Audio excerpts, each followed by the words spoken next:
Welcome, folks. This is Tom O'Brien of TFNN.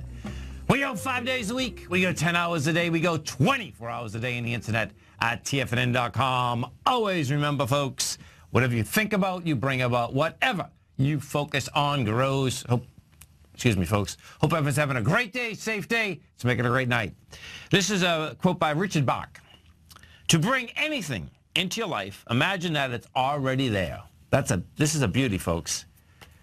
Market-wise, let's take a look at it out here. We have the Dow Industrials down 2, NASDAQ down 7, S&P's flat, market's flat, that's the bottom line. Gold contract up $2.40, trading at $1,176 an ounce. Silver, flat at $15.92. Platinum up $4.85, traded at $1,107 an ounce. Copper up $0.015 at $2.71 a pound. Light sweet crude up $1.79 at $59.93 a barrel. Bonds, we had the 10-year down 12 ticks, 124.31.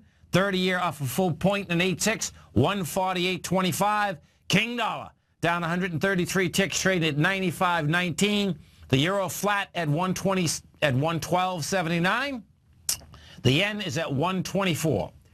Our phone number is 877-927-6648. Give us a call, folks. One that's going on in your world. In the world of the S&Ps, let's take a look at them. What do you have? Okay, so check it out, folks. This market is deviant. No two ways about it. So, S&P right now, if we use the SPY first, what you're going to see is this. The SPY's trading at 208.45. We did 97 million shares, so we did have an expansion of volume yesterday in the ETF structure. We also, by the way, and I'll go through this, we had an expansion of volume in the marketplace. So what we did out here today is this, is that we got to a lower low, we had an expansion of volume, and so what does that do? That brings the probability much higher that you're going to go after the lowest swing point right now, and that's what I suspect we're going to do. Inside the SPY, the swing point that we're talking about is the May 6th swing low. That swing low is 206.76. Right now, we're at 208.45.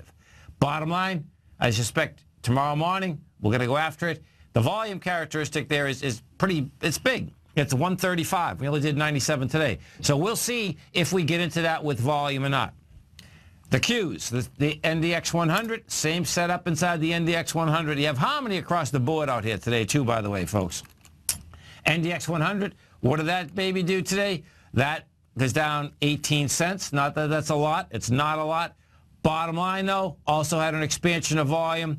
We did 26 million shares today, 24 yesterday. Now, NDX is also going to need a lot more volume to break this swing low. The swing low we're talking about is also the May 6th swing low.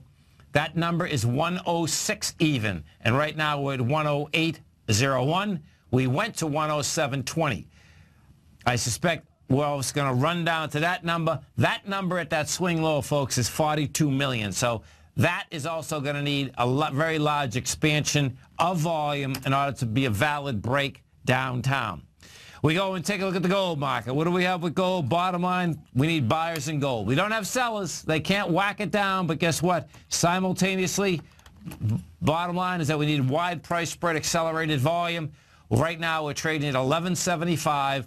What the gold market has done is this. Now, this is the cool part, folks. Gold came, well, first off, gold has been building cause for more than 3 months. It's actually been building cause since December. We've had higher lows since December.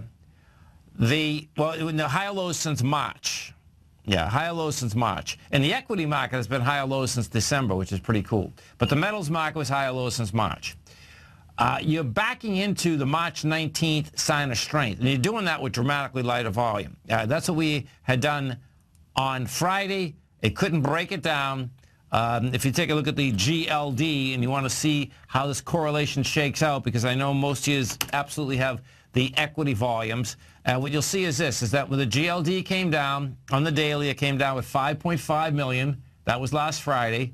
It was going into 12.4 million. So it was 5.5 versus 12. That's on the daily. If you put this on the weekly and you want to see some harmony come in place, we came down on the weekly with 28 million versus 39 million. Okay, so each one of those statistically basically saying it wants to go higher. What we also had done is this, and this is what's pretty cool, is that when you take a look, the low that was made in November in the GLD, that low was made at 109.67. We did that with 44 million. Then we tested it with 39 million.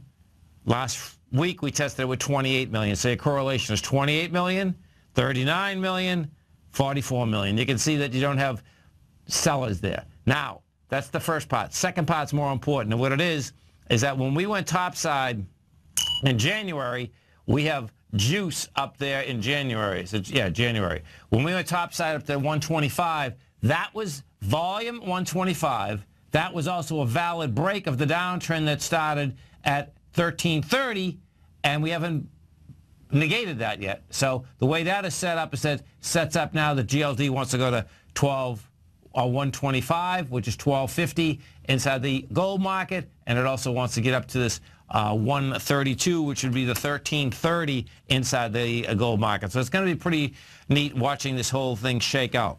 Oil. Let's go take a look at the oil market. We have an oil market out here trading out at, let me put this on a daily for a second. Oil market is trading out at 59.89. We did volume out here today of 341,000 contracts. That wants to go hit the last swing high, you know, so we'll see how it hits it. It's going to need a little more volume, but we have that doji that's hanging up here from the May 6th area. The low of that is 61.62. We're right next to it right now. Wants to go hit it. We'll see whether it can get up and over it, and if it does get up and over it, then you're going to see some action. My take is that you probably, boy, that's a. I guess we got to wait till we get there because this is a close call. See, what it is this. So check this out. Oil also had a sign of strength on June 1st, and it didn't move. But I always like that when you have a high volume day, and you're pushing into a swing point. In this case, the high volume day that we had on June 1st, we were pushing into the into the May 6th swing area. Your probability gets much higher that you're actually going to bust that. And this is subtle. When they do these, they're really subtle. And then the second part would be even yesterday. Yesterday, you know, we didn't go to a lower low. We did nice volume in there. And bottom line is that subtlety makes a huge difference as to how markets react and where they want to go. Bonds, when we talk the bond market, you're talking history, folks. Bottom line, you want to refinance your house, you're buying a house, go do it, okay? 10-year right now is at 2.4. That's going to give you about a 4.34%. 30-year. Bottom line is that I expect you're going to see that 10-year. This isn't a large ABC structure on the way down. The 10, the 20, the 5, the 30, they're all in ABC structures on the way down. That's going to generate lower price, high yield. The TLT, which is the 20-year plus bond fund, is trading at 116.54. That wants to run down to that 110 level. If in fact that's what we get, just so you can really wrap your head around this, so you can give yourself some correlation of time, the 110 level, that's where we were trading in September of 2014. So it's not the end of the world, but that's a long time ago.